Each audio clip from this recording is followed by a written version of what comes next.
नमस्कार, मी Sunita बुरकुल cooking with Sunita बुरकुल मध्ये तुम्हा सर्वांचं खूप खूप स्वागत आहे। आज आपण महाशिवरात्री निमित्त पूर्ण थाळी करतोय, ते पण झटपट होणारी। अर्धा तासाच्या आत ही तुमची थाळी पूर्ण रेडी होते।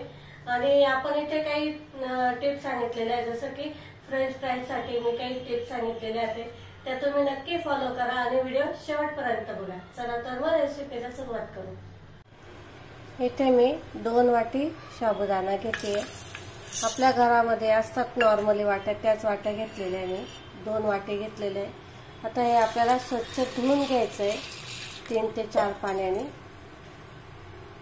आता आपण याच्यामध्ये पाणी घालतोय। पाणी आपल्याला जास्त नाही घालायचं, हे बघा इतकंच बोट मावेल इतकं पाणी घालायचं आहे, कसंच। आता हे आपल्याला भिजत घालायचं आहे। रात्री भिजत घालत असेल तर चांगलंच आहे। तुम्हाला जर नाही वेळ तर मग सकाळी कमीत कमी 5 ते 6 तास तरी छान भिजू द्यायचा। हा हे बघा मस्त असा मोकळा आपला साबुदाणा भिजलेला आहे। आता मी हा एका प्लेटमध्ये काढून घेते। आपण आता उपासाचे फ्रेंच फ्राईज बनवतोय, त्याच्यासाठी असे लांब मोठे असे बटाटे बघून घ्यायचे। ते आपण लांब लांब कापून घ्यायचे।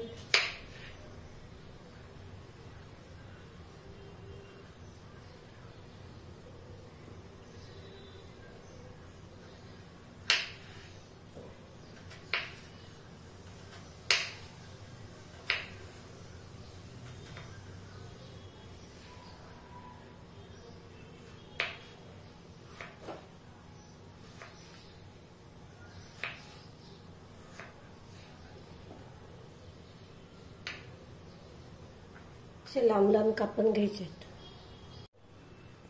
बघा असे कापून घ्यायचे लांब लांब, मस्त बघा मस्त आलेले ते।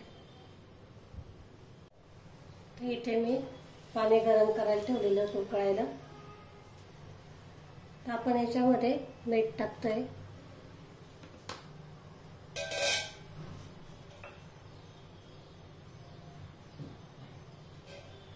मीठ टाकून मग आपण हे जे काप केलेले आहेत बटाट्याचे हे टाकायचे।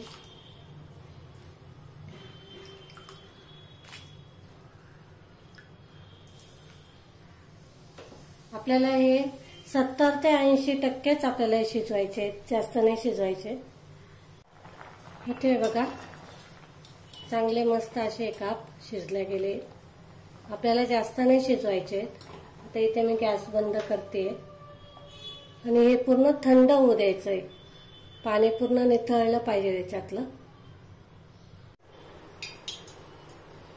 बघा इथे आपले मस्त असे बटाट्याचे काप आपण जे करून घेतले ते कोरडे झालेले। ते बघा मस्त असे लांब लांब काप करून घ्यायचे। इथे मी आता वरईचं पीठ घेतलेलं आहे, त्याच्यामध्ये चवीनुसार मीठ टाकायचं,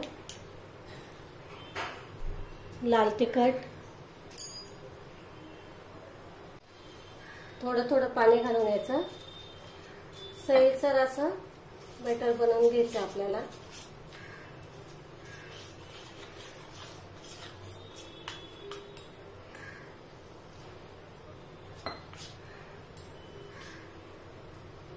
बघा या पद्धतीने पाहिजे आपल्याला असं। तर आपण इथे हे जे काप घेतलेले असे पूर्ण कोट नाही झाले तरी चालेल, असे एक एक करून आता आपल्याला तळून घ्यायचे। इथे मी तेल पण गरम करायला ठेवलेलं आहे।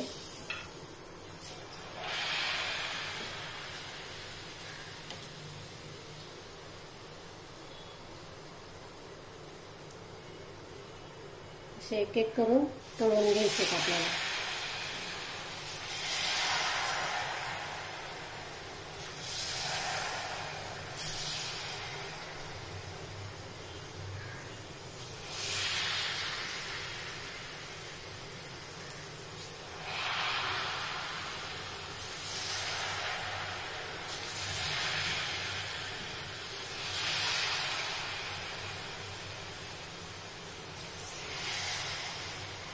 हे बघा असे मस्त तळून घ्यायचे। काढून घेते मी आता. बाकीचे सगळे असेच तळून घेते. आपण आता इथे ओल्या नारळाची खीर करतोय. त्याच्यासाठी मी इथे तूप घेतलेलं आहे.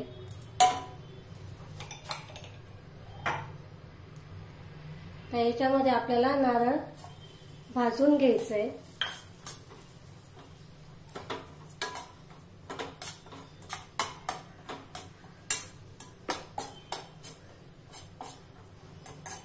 इथे मी दूध घेतलेलं आहे. दूध हे पहिले गरम करून घेतलेलं होतं, मग थंड करून घेतलंय. ते छान आपल्याला उकळू द्यायचंय. आता आपण याच्यामध्ये साखर घालतोय. साखर तुम्ही तुमच्या चवीनुसार घाला. तुम्हाला कितपत गोड पाहिजे त्यानुसार घालायची. ते मिक्स करून घेऊ छान असं. याच्यामध्ये आपण पिस्ते घालतोय, काजू बदाम,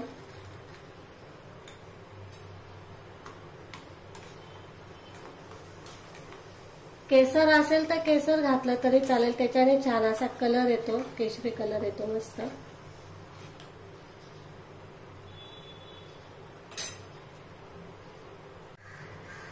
याच्यामध्ये मी केशर घातलेले आहे. आता आपण इलायची पावडर घालतोय.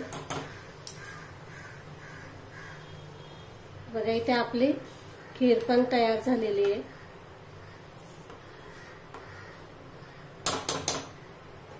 आता आपण साबुदाण्याची खिचडी बनवून घेऊ.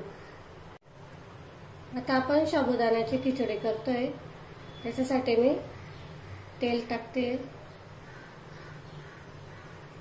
तेल छान गरम होऊ द्यायचं.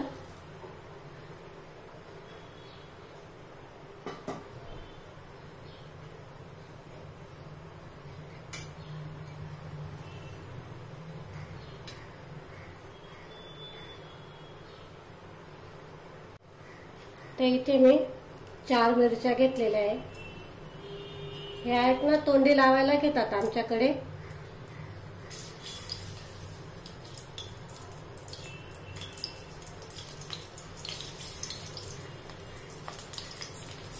छान अशा परतू द्यायच्या त्या.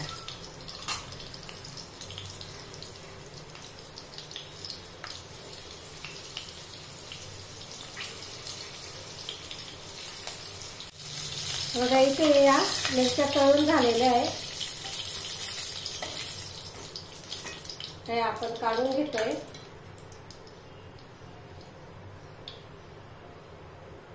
थोडा गॅस कमी करते मी. इथे हिरवी मिरची घेतलेली आहे. थोडं तरतरीत लागते आमच्याकडे, तिखट लागतं झणझणीत मस्त खिचडी, म्हणून मग इथे थोड्या जास्त मिरच्या घेतलेल्या आहे. त्याच्यामध्ये आपण उकडलेले बटाटे घालतोय. तुम्ही इथं जिरं कोथिंबीर खात असाल तर तुम्ही ते टाकू शकता. शक्यतो उपासाला जिरं कोथिंबीर चालत नाही म्हणून मी इथे वापरलेली नाहीये. हे बटाटे परतून घ्यायचे चांगले आपल्याला तेलामध्ये.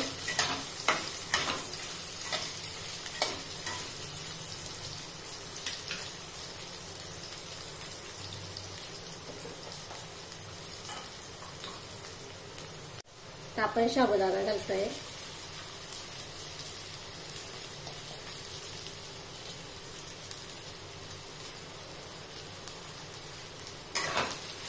चांगला परतवून घ्यायचा. झाकण ठेवायची, घाई नाही करायची. काय होतं की तो मग खाताना ना थोडासा पिठळ लागतो, म्हणजे मग तो चांगला परतला नाही गेलेला राहत ना, मग तो कच्चा राहतो. म्हणून मग छान असा परतवून घ्यायचा.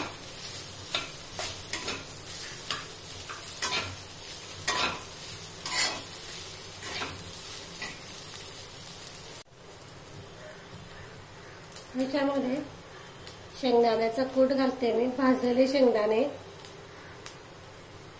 नेहमी कूट करून ठेवते मी. असं काय घाई गडबडीमध्ये आहे ना, कामात येतो मग तो, म्हणून मग असा करून ठेवते मी घरी.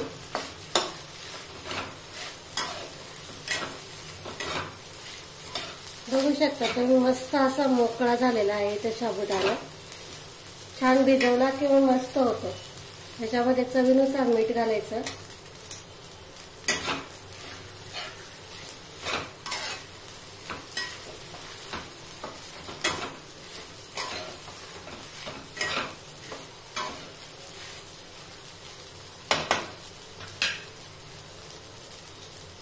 झाकण ठेवून एक 5 मिनिटं आपण वाफ देऊन घेऊ.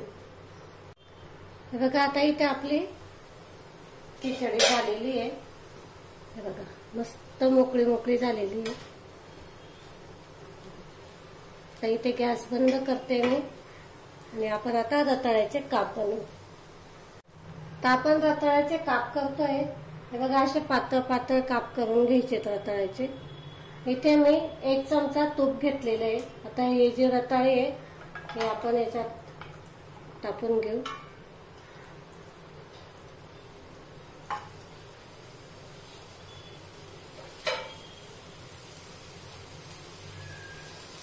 परतवून घ्यायचे चांगले. रताळ्यांना आहे ना काय म्हणते, शिजायला जास्त वेळ नाही लागत, पटकन शिजतात ते. आणि महाशिवरात्री असं जर काय म्हटलं तर मग रताळी हे करतातच, बनवतातच.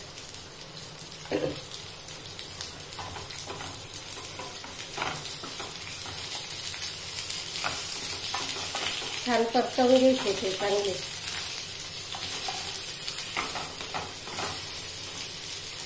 तर आपण याच्यावर झाकण ठेवू एक 5 मिनिटासाठी. आता आपण याच्यामध्ये गूळ घालतोय. गूळ हा कधी बी बारीक करून घाला, म्हणजे पटकन होतो तो. त्याच्यात याला पाणी सुटल, म्हणजे मग आपले जे काप आहे ना छान असे त्याला शिजतील त्याच्याबरोबर.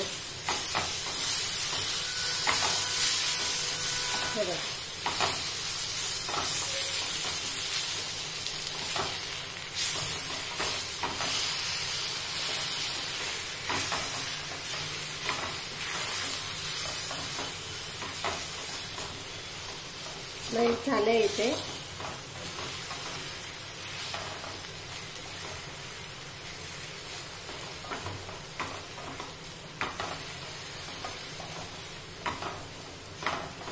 इथे आपले काप पण बनवून तयार झालेले ते.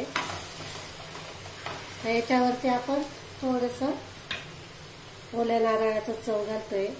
ऑप्शनल आहे पण छान लागतो म्हणून मी घालते इथे. गॅस बंद करते.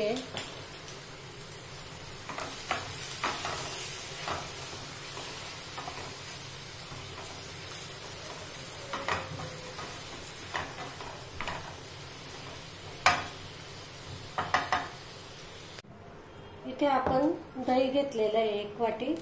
त्याच्यामध्ये मी साखर घालते.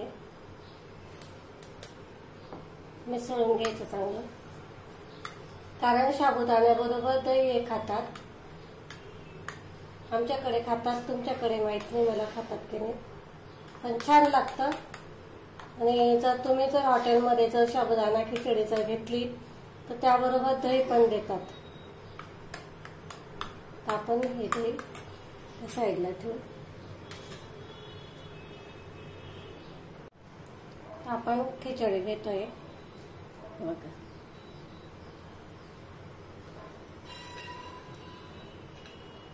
खिचडी बरोबर मिरच्या.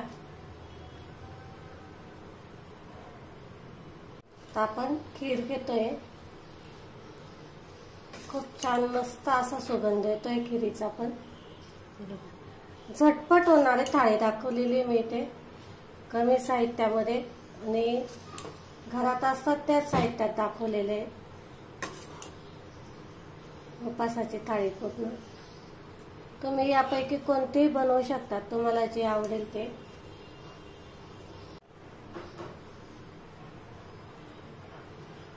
रताळ्याचे काप ठेवते आता.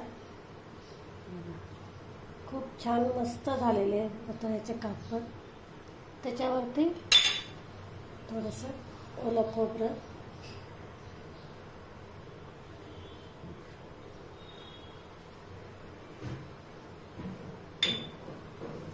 इथे आता आपण हे बनवून घेतलेले फ्रेंच फ्राईज बघा किती छान मस्त झालेले ते, खूप मस्त कुरकुरीत झालेले.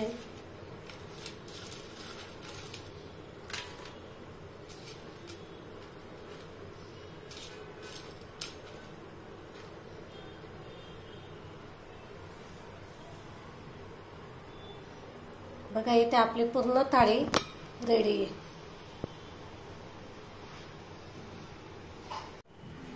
बघा इथे संपूर्ण आपली थाळी बनवून तयार झालेली आहे. एक अर्धा ते पाऊण तासामध्ये पूर्ण थाळी बनवून तयार होते,